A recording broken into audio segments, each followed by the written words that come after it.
Bonjour à tous, bienvenue sur cette vidéo que j'ai intitulée Comment m'aimer à ma manière. Je récapitule là où on en est dans notre parcours de bienveillance envers soi. 1. Tu désires mieux t'aimer. Ça va te permettre de déployer ta beauté et puis de mieux aimer. D'aimer sans dévorer l'autre et d'aimer sans t'épuiser toi. 2. Tu as reconnu comme bon ton désir de te faire du bien. Non, on n'est pas égoïste quand on veut penser à soi. C'est nécessaire. 3. Tu t'es redécouvert comme une merveille. Tu as redécouvert qu'il était bon que tu sois né. 4. Tu as accueilli, tu as accepté ta fragilité, tes émotions négatives. Tu t'es rappelé que tous les humains sont aussi fragiles et fissurés ou fissurables que toi, et ça t'a fait du bien. Ça t'a aidé à commencer à éprouver la compassion pour toi-même. Et voilà, maintenant tu es prêt à te traiter avec tendresse. C'est bien joli, mais peut-être que comme moi, à une période, tu sais pas trop comment t'y prendre pour te faire du bien à toi-même. Parce que c'est nouveau pour toi, parce que tu t'es jamais vraiment autorisé à te faire du bien. Il y a 1000 manières de se faire du bien, de se traiter avec gentillesse et avec tendresse, comme on le ferait avec un ami. Entre le voyage aux Seychelles, la montre Rolex, ou bien une sieste, ou bien donner tout ton superflu à des pauvres. Il y a 1000 manières de se faire du bien. Il y a 1000 manières, mais certaines vont te faire un bien fou, et d'autres vont juste ne pas être désagréables. C'est parce qu'on n'est pas sensible aux mêmes manifestations de tendresse, d'amour ou d'affection.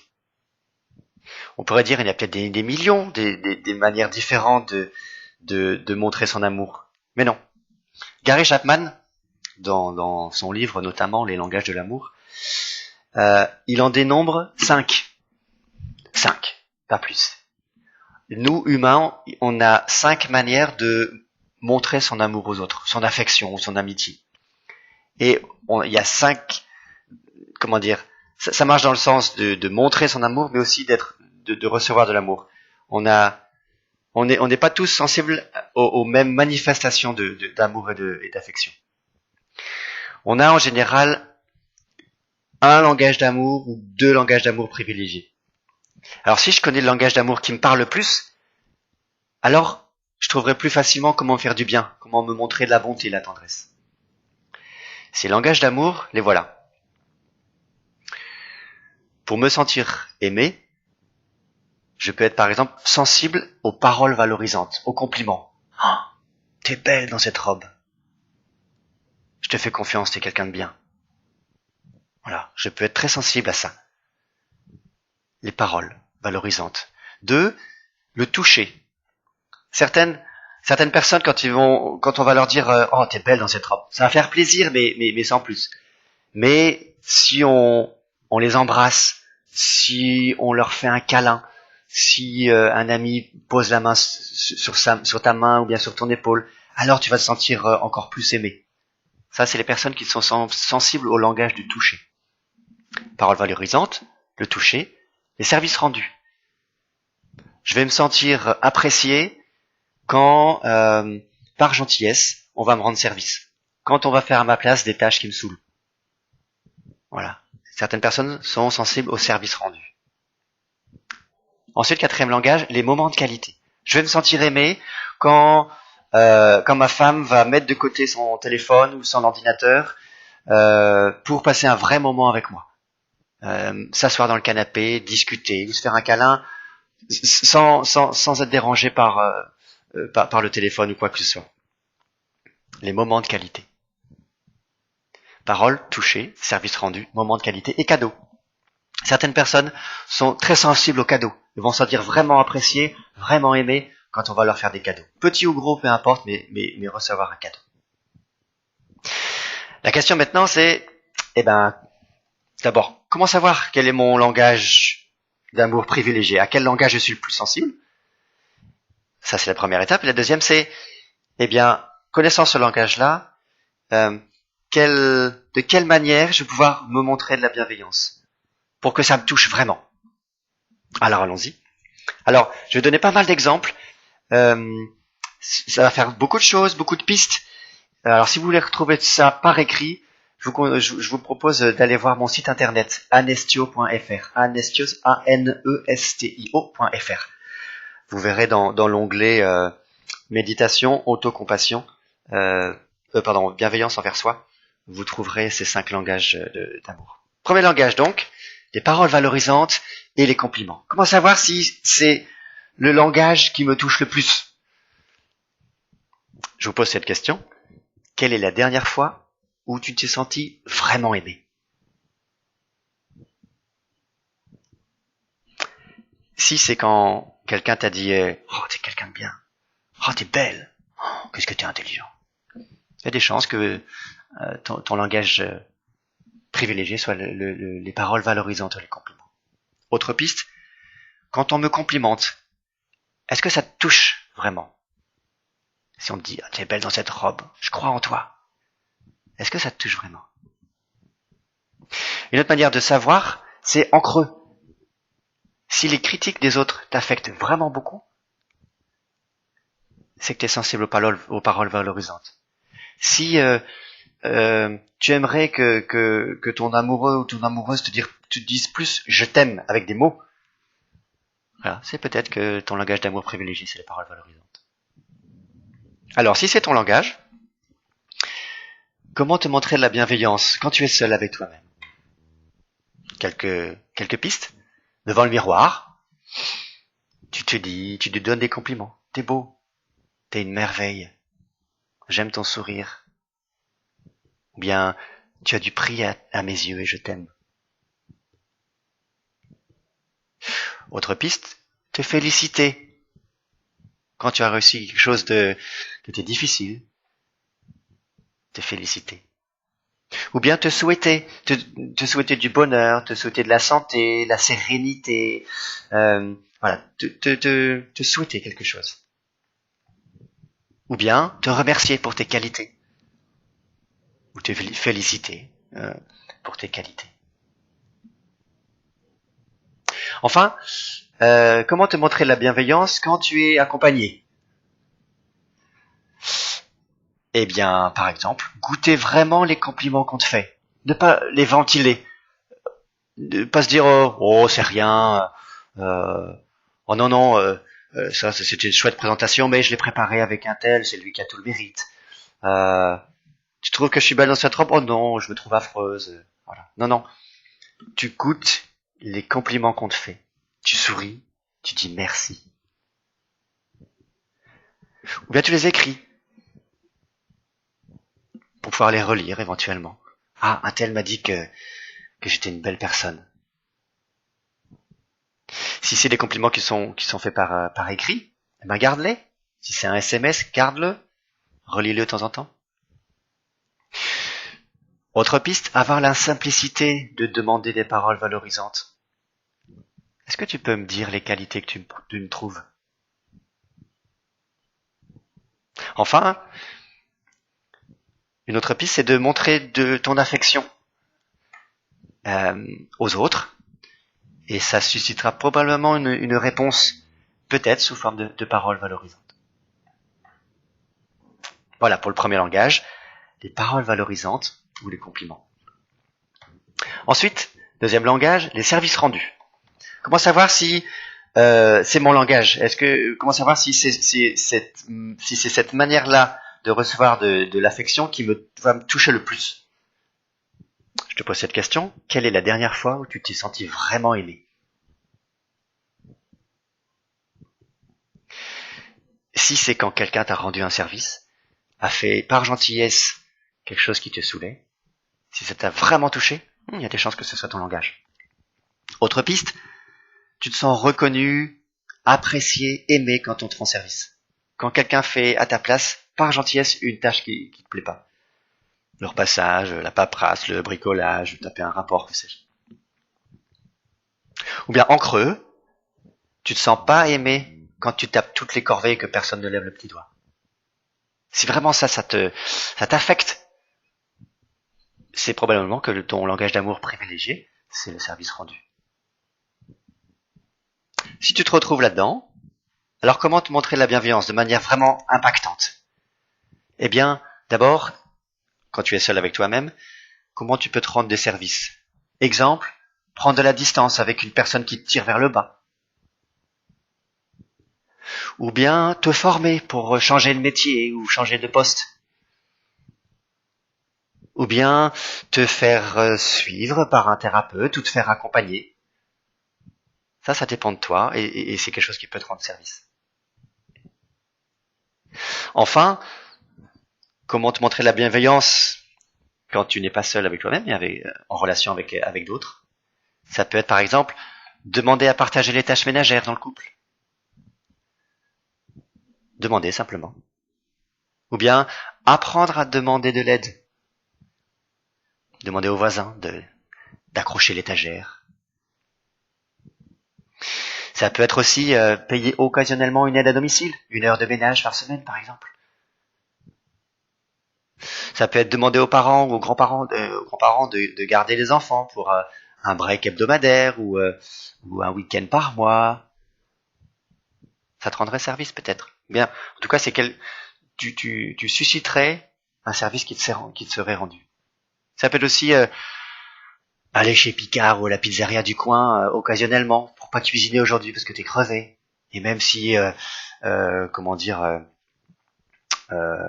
au point de vue équilibre alimentaire, c'est peut-être pas aussi bien que ce que tu fais d'habitude, mais voilà, si ça te soulage, ça te fait du bien, ça peut faire partie de cette bienveillance envers toi-même. Ou enfin, montrer de l'amour, de l'affection à quelqu'un. Cela suscitera probablement une réponse qui sera peut-être sous forme de service rendu. Parole valorisante, service rendu. Le langage suivant, je les ai mis dans quel ordre? Le toucher. Alors, comment savoir si c'est ce langage-là auquel tu es le plus sensible? Eh bien, je te repose cette question. Quelle est la dernière fois où tu t'es senti vraiment aimé? Si c'est quand, je sais pas, tu n'avais pas le moral et que ton ami t'a pris dans ses bras, que ça t'a bouleversé, fait un bien fou, c'est peut-être que le toucher, c'est ton langage, le langage d'amour auquel tu es le plus sensible. Quand un ami te touche l'épaule ou le bras, quand il te parle, comment tu te sens? Ça te gêne, ça t'agace, ou tu aimes? Quand tu désires être consolé, euh, est-ce que tu es plus sensible à je suis avec toi, à une parole, ou bien à un câlin? Est-ce que tu aimes quand ton amoureux te prend la main, quand vous promenez dehors, quand il t'embrasse, ou bien pas? Voilà, si oui, peut-être que le toucher, c'est ton langage privilégié. En creux, maintenant, est-ce que ça te manque de pas être embrassé, de pas être tenu par la main, de pas être caressé? Est-ce que ça t'est arrivé dans les moments où tu avais besoin de consolation, d'avoir manqué de hug? Voilà, si oui, le toucher peut être le langage auquel tu es le plus sensible. Alors si c'est le cas, si c'est ton langage, comment te montrer la bienveillance quand tu es seul avec toi-même? Eh bien, il y a des gestes que tu peux poser, te prendre dans tes bras, t'embrasser, pourquoi pas, ou bien poser tes 2 mains sur ton cœur doucement, avec tendresse, ou prendre un bain. C'est tactile un bain. Ou bien t'automasser, pourquoi pas. Ou peut-être embrasser une photo de toi, ou caresser une photo de toi. Voilà, en tout cas, sois créatif pour utiliser ton sens du toucher envers toi. Et maintenant, quand tu es en relation, comment te faire du bien? Ça peut être te laisser embrasser ou demander un baiser, demander un massage, aller chez l'esthéticienne, faire un câlin ou susciter un câlin, faire l'amour, être tenu par la main, danser en couple. Ou enfin, montrer ton affection à quelqu'un, ce qui suscitera probablement une réponse qui sera peut-être par le toucher.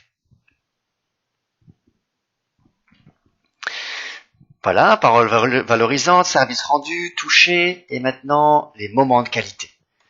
Comment savoir si je suis vraiment sensible aux moments de qualité? Est-ce que les moments de qualité sont pour moi le signe que la personne qui le passe ce moment-là avec moi est une personne qui m'aime? Je te pose cette question. Quelle est la dernière fois où tu t'es senti vraiment aimé?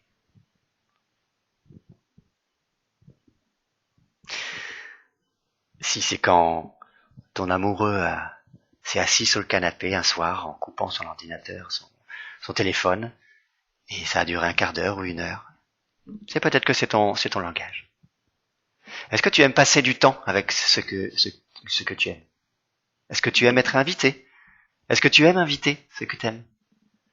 Est-ce que tu te sens particulièrement aimé quand ton mari coupe son portable pour être vraiment avec toi? Est-ce que tu aimes prendre du temps pour toi?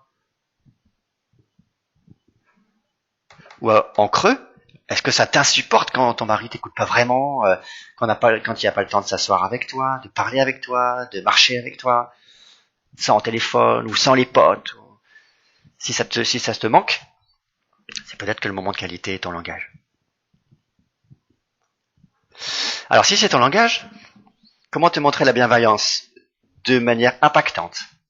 Eh bien, ça peut être t'offrir du temps pour toi, pour faire ce que t'aimes, pour te retrouver, pour prendre soin de toi. Autant d'expressions qui vont dans ce champ lexical-là. Prendre du temps pour toi, faire ce que t'aimes, te retrouver, prendre soin de toi. Ça peut être à toi aussi d'explorer ce qui te ferait vraiment plaisir. Méditation, dessin, promenade, copine, messe, tricot, télé, écriture, lecture.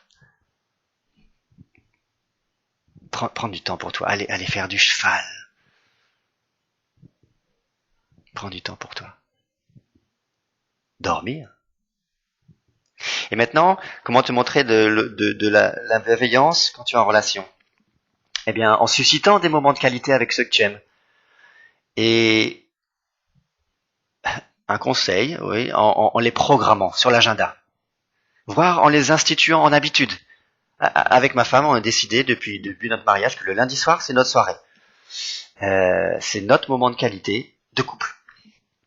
Voilà, donc on a tout un choix d'activités possibles, suivant les circonstances, si on est crevé, ou bien si on a de l'énergie, suivant notre humeur, tout ça.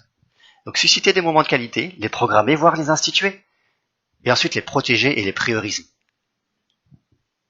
Deuxième piste, gérer la présence du téléphone dans le couple. Son absence dans le lit, ou à table, par exemple, ou le dimanche. Discuter de la surprésence des potes, ou des parents, ou des petits-enfants. Ça peut être une manière de se préserver des moments de qualité qui te font du bien. Ou bien, enfin, ça peut être montrer ton affection à tes proches, ce qui suscitera probablement une réponse qui sera peut-être sous forme de moments de qualité.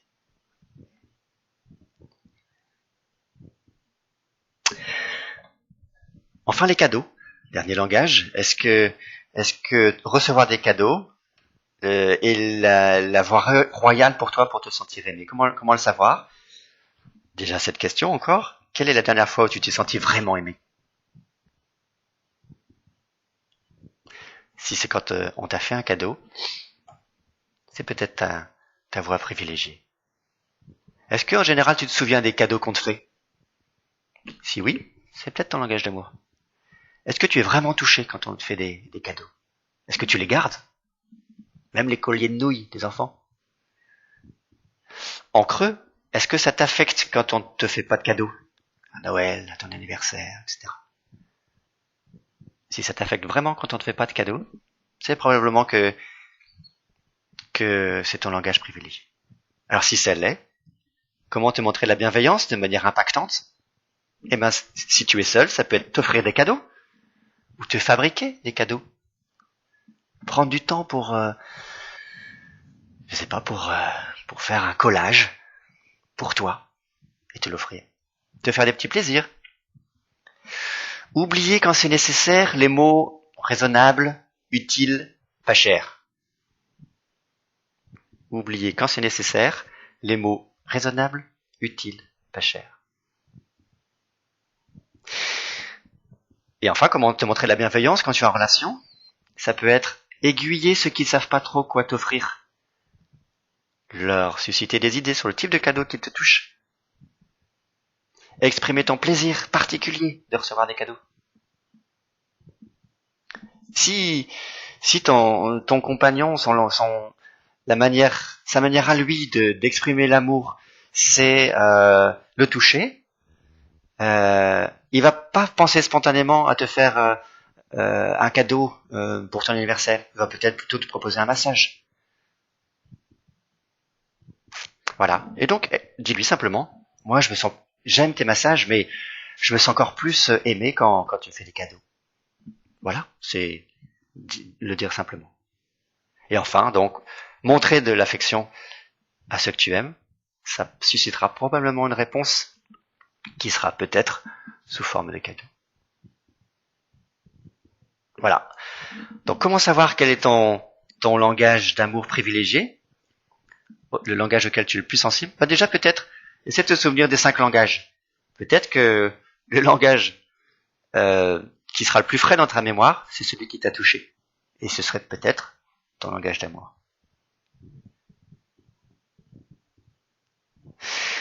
Voilà. Donc voilà une piste pour t'aider à prendre soin de toi. C'est précieux de prendre soin de soi. Quand on est déployé, alors on peut aider l'autre à se déployer aussi. Et on l'a vu, parfois être en relation avec les autres m'aide aussi à me déployer moi. Tout est lié. Allez, eh bien, bonne continuation et à bientôt. Au revoir.